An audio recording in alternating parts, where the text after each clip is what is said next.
Seminar preparation and delivery steps. Academic English for university and college students. ሰላም እንዴት ናችሁ? የእንግሊሽ ፎር አፍሪካ ቤተሰቦች ዛሬ ስለ ትምህርታዊ አዘገጃጀት እና አቀራረብ ደረጃዎች ጠቃሚ መረጃዎችን አጋራችኋለሁ። ቪዲዮውን እስከ መጨረሻው በማየት ይህን ጠቃሚ ትምህርት መከታተላችሁ እንዳትረሱ። አዲስ የሆናችሁ ሰዎች ሰብስክራይብ በማድረግ ነባር ቤተሰቦች ደግሞ ቪዲዮውን ላይክ በማድረግ እንጀምራለን ማለት ነው። በዚህ ሌሰን እንግዲህ የምናያቸው ትምህርታዊ ምን ማለት ነው፣ ዓላማውስ ለምንድነው ትምህርታዊ የሚቀርበው የሚለውን እናያለን። ከዛ ትምህርታዊ ለማዘጋጀትና ለማቅረብ መከተል ያለብንን ደረጃዎችና ሂደቶች እናያለን ማለት ነው። So we're going to start with the introduction part. As I said, this lesson will provide you with the theoretical skills about the seminar and the practical knowledge that will help you to master effective seminar preparation and the presentation now as a student and in the future in your career as a professional. So we're going to start with the definition. What is a seminar? Let's look at the meaning and the purpose of seminar.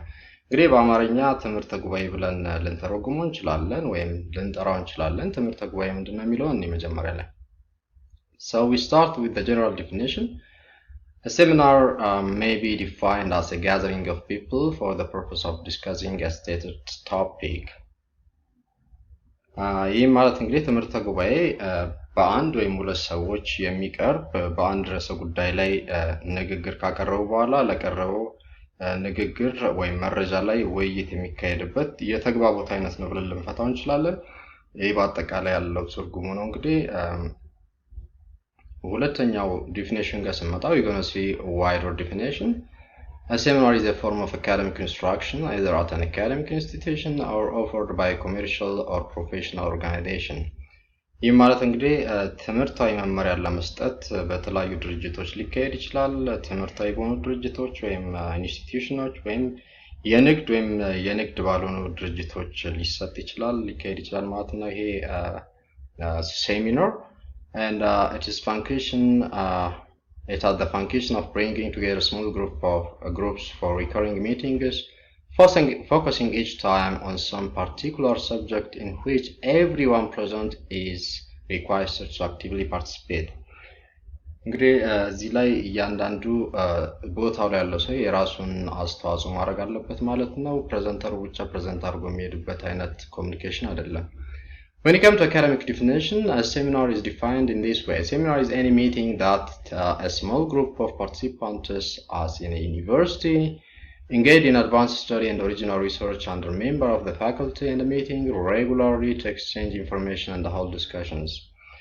እንግዲህ በአካዳሚክ ኢንስቲትዩሽን ዩኒቨርሲቲዎች እና ኮሌጆች ላይ በተለይ ማለት ነው ሴሚናሮች ብዙ ጊዜ ይሰጣሉ ለተማሪዎች። መምህራን እርስ በርስ ሴሚናር ያካሂዳሉ። ዋናው ዓላማ እንግዲህ የጥናትና ምርምር ውጤቶች ላይ መረጃን ለመቀየርና ውይይት ለማድረግ ነው ዋናው ሴሚናር ወይም ትምህርታዊ የሚዘጋጀው ማለት ነው በአካዳሚክ ኢንስቲትዩሽኖች ውስጥ። Now let's come to the specific definition that will help you to understand easily what a seminar means. A seminar is a lecture or presentation delivered to an audience on a particular topic or set of topics that are educational in nature. እንግዲህ ፕሬዘንቴሽን ነው ንግግር ነው የምናደርገው ብዙ ጊዜ ላይ ሴሚናር ማለት ወይም ትምህርታዊ ስንል ይሄ ሌክቸር ወይም ፕሬዘንቴሽን ዋና ዓላማው እንግዲህ ኤጁኬሽናል ነው። አዲስ ነገርን ለቦታው ላይ ያሉ ሰዎች የምንሰጥበት ነው። ስለዚህ መረጃን የምንሰጥበት አንዱ ወይ ነው ማለት ነው። ብዙውን ጊዜ ከ10 እስከ 50 ሰዎች ባሉበት ይካሄዳል። እንግዲህ ትምህርታዊ በዚህ መልኩ ዲፋይን አድርጋችሁ ልትይዙ ትችላላችሁ። Now let's come to the features of a seminar. እነኚህ ባህሪያቶች አሉት። አንድ ባንድ እናያቸው። 5 ባህሪያቶች አሉት እንግዲህ ትምህርታዊ። The first, a means of communication. አንዱ የተግባቦት way ነው። It is an oral presentation. በንግግር ነው መረጃው የሚተላለፈው ማለት ነው። ስለዚህ ንግግር ላይ ጎበዝ መሆን መቻል አለብን። Educational nature ብዙ ጊዜ ትምህርት ለመስጠት ነው የምንጠቀምበት። For engagement, audience actively engaged ሆኖ ይከታተላል ማለት ነው። ሴሚናሩ ላይ የራሱን አስተዋጽኦ ያደርጋል። Number 5, regularity. When you say regularity, it means it happens through fixed time and pattern. ብዙውን ጊዜ በተወሰነ ጊዜ ገደብ ውስጥ ጊዜውን ጠብቆ የሚደረግ ድርጊት ነው ማለት ነው ሴሚናር። Now let's come to the purpose of seminar. Why it is done? አራት ዋና ምክንያቶችን እንግዲህ ልናነሳ እንችላለን። The first, educational. To get a passing grade. ብዙ ጊዜ ተመራቂ ተማሪዎች ያቀርባሉ ሴሚናሮች በተለያዩ ምክንያቶች እና ውጤት ለማግኘት ሊያደርጉት ይችላሉ። Professional, to get audience recognition. ለምሳሌ አንድ ሰው ኤክስፐርት ሆኖ ስለ ሪፍት ቫሊ ለምሳሌ ሊናገር ይችላል፣ እዛ ላይ መረጃ ሊሰጥ ይችላል። ስለዚህ ኦዲየንሱ ወይም ተመልካቹ እዛ ላይ የተሳተፈው ሰው ስለዛ ነገር በቂ እውቀት እንዲኖር ለማድረግ ሴሚናር ሊቀርብ ይችላል። Motivational, to practice a speech on stage. ብዙ ጊዜ ተጋባዥ እንግዳ ሆኖ ስለ አንዳንድ ጉዳዮች እዛ ላይ መረጃ ሊሰጥ ይችላል። ለምሳሌ ስለ በራስ መተማመን ንግግር ሊያደርግ ይችላል፣ እንደ ሴሚናር ሊሰጥ ይችላል። Academic, to highlight your research. Academic ስንል ጊዜ የጥናትና ምርምር አንኳር ነጥቦች ወይም ግኝቶች ላይ ሴሚናር ሊቀርብ ይችላል። Okay, now we're going to come to the second part of this lesson, and that's going to be steps for organizing your seminar. እንግዲህ በአብይነት ሁለት ስቴፖችን ልናወራ እንችላለን ሴሚናር ስናዘጋጅ። የመጀመሪያው ፕሪፓሬሽን ስቴጅ አዘገጃጀት፣ ዴሊቨሪ ስቴጅ እና አቀራረብ። እነኚህን አንድ ላይ አድርገን ሁለቱንም በአንድ ሴንስ እናያቸዋለን ማለት ነው። 6 major preparation steps can be followed. Let's see them one by one. Selecting the topic, collecting, organizing and digesting the information, designing the slides, making the slides, presenting the seminar, and finally the conclusion. እነኚህ 6 ፓርቶች ወይም ስቴፖች እንግዲህ አንድ በአንድ እናያቸዋለን። First, step 1, selecting the topic.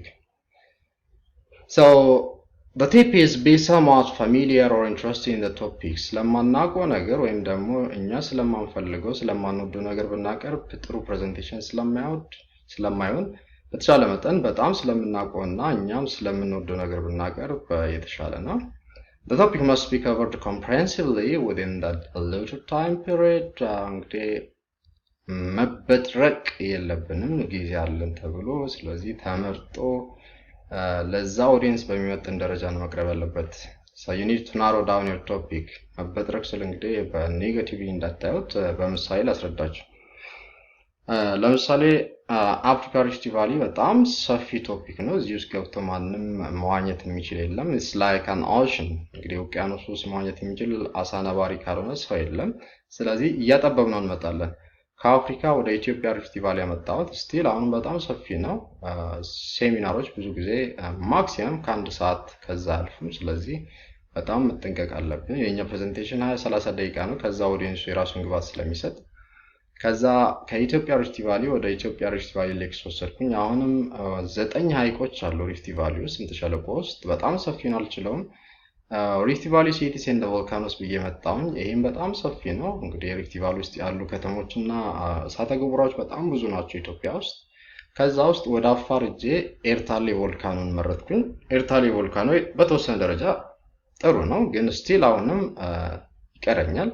ስለዚህ ስለ ኤርታሌ ቮልካኖ ምን ላውራ ብዬ አሁንም ሳጠበው ፊውቸር ሳይንቲፊክ ፋክትስ ላይ ላውራ እችላለሁ። ስለዚህ ስለ ኤርታሌ ቮልካኖ ሳይንቲስቶች ወደፊት ምን ይፈጠራል፣ ስምጥ ሸለቆ ሲሰነጠቅ ከመሰንጠቁ በፊትስ ምን ይፈጠራል እዚህ ቮልካኖ ላይ እሳተ ገሞራ ላይ የሚለው ላይ ፎከስ ባደርግ በተሻለ ጥሩ ነገር ይዤ ልቀርብ እችላለሁ ማለት ነው። Step 2, choose the format. So you need to decide on the content of the talk here. The content ስል እንግዲህ ምንድነው ይዘቱ፣ የንግግር ይዘት ምን ላይ ፎከስ ማድረግ አለበት የሚለው ነው ያለው።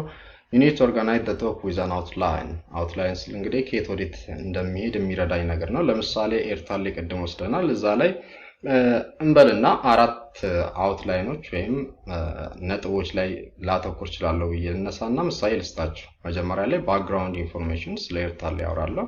ቀጥዬ ሳይንቲፊክ ዳታ ከዚህ በፊት የነበሩ ሳይንሳዊ መረጃዎችን አካትታለሁ። ለምሳሌ የ10 ዓመት ሊሆን ይችላል።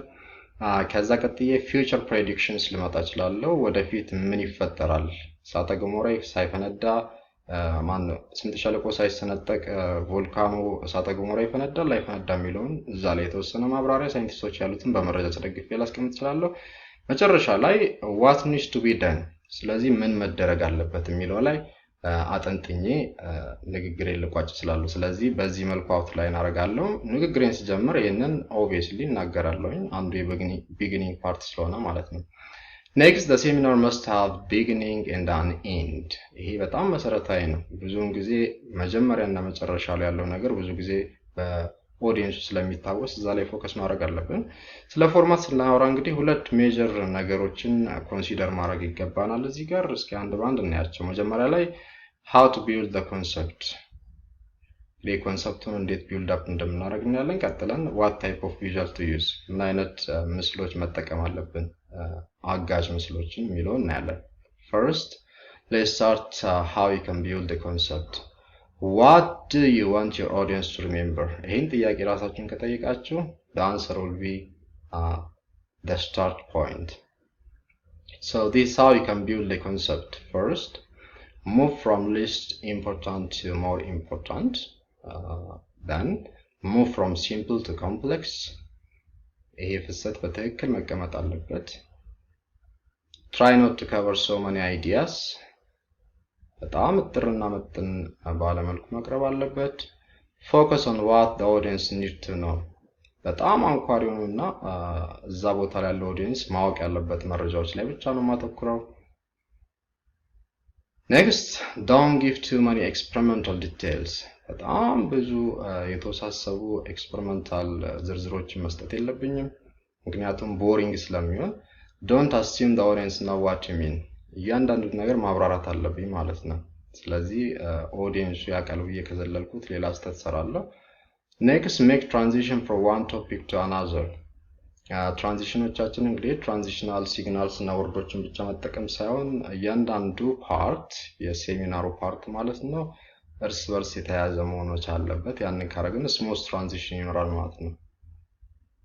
use data to make each point. እያንዳንዱ የምናወራው ነገር በመረጃ መደገፍ አለበት። ስለዚህ ሳይንቲስቶች በዘርፉ ያሉ ባለሙያዎች ያሉትን መረጃ በትክክል ማስቀመጥ አለብን ሄስቲ ጀነራላይዜሽን እንዳልፈጥር ማለት ነው። The next point is when you structure your sentences, try to follow the CVO format. That means state the message in a noun, verb, object format using less than 6 words. እስኪ ምሳሌዎችን እንይ። ኤርታሌ is an active volcano. ኤርታሌ ናውናችን ነው። ፕሮናውኖችን እዚህ ጋር ልጠቀም በፍጹም። is the verb ከዛ ቀጥዬ an active volcano object ያለኝ ማለት ነው። ኤርታሌ is a basaltic shield volcano. ሌላ ሴንቴንስ ነው as an example. Seminars take a lot of work. Seminar noun ነው. The verb is take, a lot of work is the object. Step 3 comes designing the slides. So we have some kind of rule that says 6 times 6. It is 6 by 6 ህጋችን ምንድነው የሚለው እኔ 6 words per bullet. And again 6 bullets per slide. And no more than 36 words per slide is allowed. ይሄንን ካደረግን ጥሩ ስላይድ ማዘጋጀት እንችላለን ማለት ነው። Okay, before we move to the next part, let's talk about slide requirements. ሶስት መሰረታዊ ነገሮችን እዚህ ጋር እናያለን። First, about title. Each slide should have a title. Second, you need to be selective. Keep simple. Don't clutter everything. 3, keep credibility. You need to give proper credit for every information you have used in your seminar. ዲሳይት ማድረግ መርሳት የለብንም አንዳንድ ሰዎችን የሰው የስርናቸው መረጃዎች ማለት ነው። Now let's come to the second part here under this step, that is type of visuals. ምን አይነት ምስሎችን መጠቀም አለብን የሚለውን ከማየታችን በፊት ቪዥዋል ወይም ምስሎች ምንድናቸው የሚለውን እንይ። What's a visual? There is one thing that says show, don't tell. So if you want to show, what do you need? First, let's define. A visual aid is something your audience can see that adds your speech content. ግን ንግግራችንን የበለጠ ለማብራራትና ለኦዲየንሱ ግልጽ ለማድረግ የሚጠቅሙን ምስሎች ናቸው። ለምን እንጠቀማለን ምስሎችን ባንጠቀም ችግር ብላችሁ ከጠይቃችሁ the answer is easy. Visuals represent the credibility of your presentation and reinforcing your spoken words. የበለጠ ተአማኒነት ያለው መረጃን ለመስጠት ይረዳኛል ማለት ነው። Because you need to use data to support each and every point made during the seminar, and you need visuals to achieve that goal. So these are the most widely used type of visuals for seminar. The first one is verbal visuals, a kind of word slides.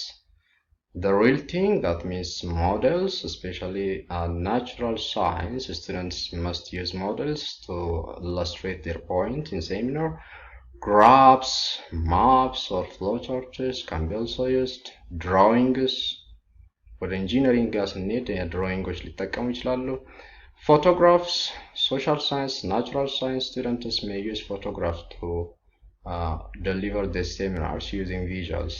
እንግዲህ ከነኚህ መርጣችሁ ከእናንተ ትምህርት ዘርፍ ጋር የሚሄደውን ቪዥዋል ግዴታ መጠቀም አለባችሁ። ኢንተራክቲቭ የሆነና በጣም ጥሩ የሆነ ሴሚናር ለማቅረብ ማለት ነው። Step 4 comes making the slides. How do we make great slides? Each slide should serve as a note card. እንግዲህ ለንግግር የምንጠቀማቸው ትንንሽ ኖት ካርዶች አሉ። ልክ እንደዛ ነው የሚያገለግለን። Each slide should be associated with a point. ስለ አንድ ነገር ብቻ ማውራት አለበት እያንዳንዱ ስላይድ ማለት ነው። Don't read a slide. በፍጹም ስላይዳችሁን ማንበብ የለባችሁም። You need to show. You don't need to tell. Next, slides must not be self-explanatory. አጭር ነገር ብቻ ነው የምናስቀምጠው. For like phrases, use only one thought per slide. አንድ ሀሳብ ብቻ ማስቀመጥ መርሳት የለብንም በአንድ ስላይድ ላይ። Keep everything simple, don't clutter the slide. ቅድም እንዳልኩኝ ነው በኋላ ላይ በምሳሌ እናያለን። ጭምልቅ ያለ ስላይድ ማዘጋጀት አንዱ ኦዲየንሱ እንዳይከታተል የሚያደርግ ነገር ስለሆነ በምሳሌ እናያለን በኋላ ላይ። You need to give proper credit for each slide. ለእያንዳንዱ ስላይድ በደንብ ተጨንቃችሁ ተጠባችሁ ነው ማዘጋጀት ያለባችሁ የሚናቅ ፓርት ስለሌለው። This is an example of bad slide. ይሄ እንግዲህ ጭምልቅ ያለ ዘጊ የሆነ ስላይድ ምሳሌ ነው። So you don't need to clutter everything like this, every information in slide. So what? You need to have a good slide. Let's see an example. ቅድም በሰጧችሁ ኤግዛምፕል ላይ ይሄንን ስላይድ ባዘጋጅ ለምሳሌ reasons why ኤርታሌ volcano is unique in the world. This is my title of this slide. ከዛ በኋላ አራት ፖይንቶችን አስቀምጫለሁ። Shield volcano, Danakil depression, persistent lava lake, popular tourist destination. እነኚህን ተከትዬ ማብራራት እችላለሁ ማለት ነው ከዚህ ላይ። ስለዚህ ይሄ የጥሩ ስላይድ ምሳሌ ነው። በዚህ መልኩ ነው ማዘጋጀት ያለባችሁ። And finally, you need to remember these pointers when making your slide. Before you move to the next step, let's talk about these things. Data presentation. You need to use graphics rather than tables. ብዙ ጊዜ ቴብሎች ብዙ እይታ ስለማይስቡ ግራፊኮች መጠቀም አለብን። ያን ለማድረግ you need to select the correct type of graph that works with you. Do not number tables, figures, and graphs. Again, avoid clip art. You need to use real pictures. Let me show you an example of good graphs below. ይሄ እንግዲህ አንዱ በእንደዚህ አይነት መልኩ የተዘጋጀ ግራፍ ሊሆን ይችላል። እናንተ ልትጠቀሙት የምትችሉ ለምሳሌ ዳታ ለማሳየት ሲፈልጉ በእንደዚህ አይነት ማፕ አንድ ላይ አድርጋችሁ ልትጠቀሙ ትችላላችሁ። You need to provide a consistent look for your slide too. First, use the same background color for all slides. እኔ እዚህ ጋር የተጠቀምኩትን ስላይድ ካያችሁ እንግዲህ ሁሉም አንድ አይነት ተመሳሳይ ቀለም ነው ያለው። Be consistent with the use of capital and lowercase letters. ምንም ማላየት የለብንም። Be consistent with bullets, fonts, hierarchical styles. And number 4, check spelling, grammar, and spacing. ምንም አይነት የላንጉዌጅ ኤረር መኖር የለበትም። በጣም ተጨንቃችሁ ኤዲት ማድረግ አለባችሁ። Step 5, present the seminar. So here, before the seminar, you need to do these things. The first, scheduling. መቼና የት ነው ሴሚናሩ የሚካሄደው የሚለውን መወሰን አለብን። The final checklist. You need to firstly come up with a backup plans. ለምሳሌ መብራት ቢጠፋ ፕሪንት አድርገን ዶክመንታችንን ማዘጋጀት አለብን ንግግራችንን። ሌላው you need to think about the audience and logistics you need to present your seminar. Familiarize yourself with the room. ምናልባት ከ30 ወይም ከአንድ ሰዓት በፊት መጣችሁ እዛ ቦታ ላይ በደንብ ለመመድ አድርጋችሁ እዛ ቦታ ላይ መገኘት አለባችሁ. You need to review your slides. ቀደም ብላችሁ ያዘጋጃችሁትን ስላይድ መከለስ አለባችሁ. Check the equipment facilities. እዛ ክፍል ውስጥ ያሉ እያንዳንዱ ከማብራት ሶኬት፣ ኮምፒውተር፣ ፕሮጀክተር እነኚህን ነገሮች በደንብ ማስተካከልና ማየት አለባችሁ ምንም አይነት ስህተት ላለመስራት. During the seminar, ሴሚናሩ ላይ ስንሆንስ ምን ማድረግ አለብን? ፕሬዘንት እያደረግን ካላችሁ እነኚህን ነገሮች ማድረግ አለብን. First, start with a deep breath. ራሳችንን አረጋግተን መጀመር አለብን. Now the beginning remarks well. እንዴት እንደምትጀምሩ ይሄንንም በደንብ ማወቅ አለባችሁ. የክብር እንግዳ ቦታው ላይ ካለ እሱን አመስግናችሁ መጀመር ካለባችሁ especially academic institution ከሆነ እዛ ቦታ ያሉ ትልልቅ ሰዎች እንዴት አመስግናችሁ እንደምትጀምሩ ማየት አለባችሁ. Do not memorize the presentation but practice most your transition. ስለዚህ መሸምደድ ያስፈልግም. ትራንዚሽኑን ካወቅ በቀላሉ ከአንድ ወደ አንድ መሄድ እንችላለን. Number 4, do not speak with your back to the audience. ይሄን ስታነቡ ነው የምታረጉት ስለዚህ ጀርባችንን ለኦዲየንስ በፍጹም መስጠት የለብንም. Now let's move on to paralinguistic features. የተወሰኑ አሉ አንድ ባንድ እናያቸው. Confidence. Don't be nervous at all. ሙሉ ለሙሉ ኮንፊደንሳችሁ ማሳየት አለባችሁ. Body language and gesture. እናንተ የምታወሩት ቃል በሰውነታችሁና በምልክት መገለጽ አለበት. Posture እንደ አክሱም ሐውልት ቀጥ ያለ ፖስቸር ያስፈልገናል. Eye contact ሙሉ አይ ኮንታክት ያስፈልገናል ከሁሉም ኦዲየንስ ጋር. Facial expression ቅድም ያልኩት ነው እንግዲህ ለእያንዳንዱ ለምታወሩት ነገር ፊታችሁ ያን የምታወሩትን ነገር ተከትሎ ማሳየት አለ. ለምሳሌ ስትደሰቱ ፊታችሁ ላይ ደስታ መታየት አለበት. እንደዛ አይነት ማለት ነው. Professional dressing is also needed. Dress for success. ዝንጥ ብላችሁ መሄድ መቻል አለባችሁ. Don't speak too fast. በጣም ከፈጠንን ሰዎች አይከተሉንም. እንደገና audible voice ያስፈልገናል. የሆነች ዝም ብላ ውጥፍ ያለች ድምጽ ሳይሆን በደንብ ጎላ ብሎ የሚሰማ ድምጽ ያስፈልገናል ሙሉ አዳራሹን የሚይዝ. Vary your voice, pitch and tone. ድምጻችንን አንዴ ከፍ አንዴ ዝቅ አንዴ መሃል ላይ መጫወት አለብን. አንድ አይነት ድምጽ ከሆነ አሰልቺ ስለሚሆን ማለት ነው. Number 6, don't be boring. Show excitement to the topic. ስለዚህ በጣም ደስ ብሎን ነው ስለዛ ነገር ማቅረብ ያለብን. እኛ ራሳችን ተሰላይተን ኦዲየንሱ እንዲሰላች ማድረግ የለብንም. Number 7, ending the seminar. How do you do that? You need to end professionally with a conclusion to be remembered. እንግዲህ ስንዘጋ በጣም ሊታወስ የሚችል ስቴትመንት ፈልገን በዛ መስጋት አለብን. With regard to questions, keep your answer short and to the point. ጥያቄዎችን መዝግበን ከያዝን በኋላ መጨረሻ ላይ ለሁሉም መልሶች እንሰጣለን. ዙሪያ ጥምጥም ሳንሄድ በቀጥታ መልስ መስጠት አለብን. Step 6 comes the conclusion part. So the conclusion should summarize the main points covered in the seminar. እያንዳንዱን አውትላይን ላይ ያስቀመጥኩትን ሰማራይዝ አድርጌ ያስቀምጣለሁ ማለት ነው. What about the final statement? The final statement should be a comment like this. For example, እንደዚህ አድርጋችሁ ልዘጉት ትችላላችሁ. Thank you for coming to my seminar. I will be glad to answer any questions. ብላችሁ ልዘጉት ትችላላችሁ. ከዛ ጥያቄዎቻችሁን ተቀበላችሁ መጨረሻ ላይ ለሁሉም ጥያቄዎች መልስ መስጠት አለብን. Finally, I need to give you a call for action. First, a good seminar requires significant planning and preparation. There are many rules to consider, but they are simple and common sense. With a well thought out visual presentation, the words will follow. So what you are doing right now is great. Keep presenting and delivering seminars everywhere. That's what real professionals do. And seminars take a lot of work, so do that. Thank you very much for staying with me, and if you have any questions, write it under my comment section. አዲስ የሆናችሁ ሰብስክራይብ ማድረግና ቪዲዮ ላይክ ማድረግ እንዳትረሱ። በሚቀጥለው ሳምንት በአዲስ ቪዲዮ እስከማገኛችሁ ለዛሬ ቻው ቻው ባይ። Tell me pretty lies, look me in the face, tell me that you love me, even if it's fake.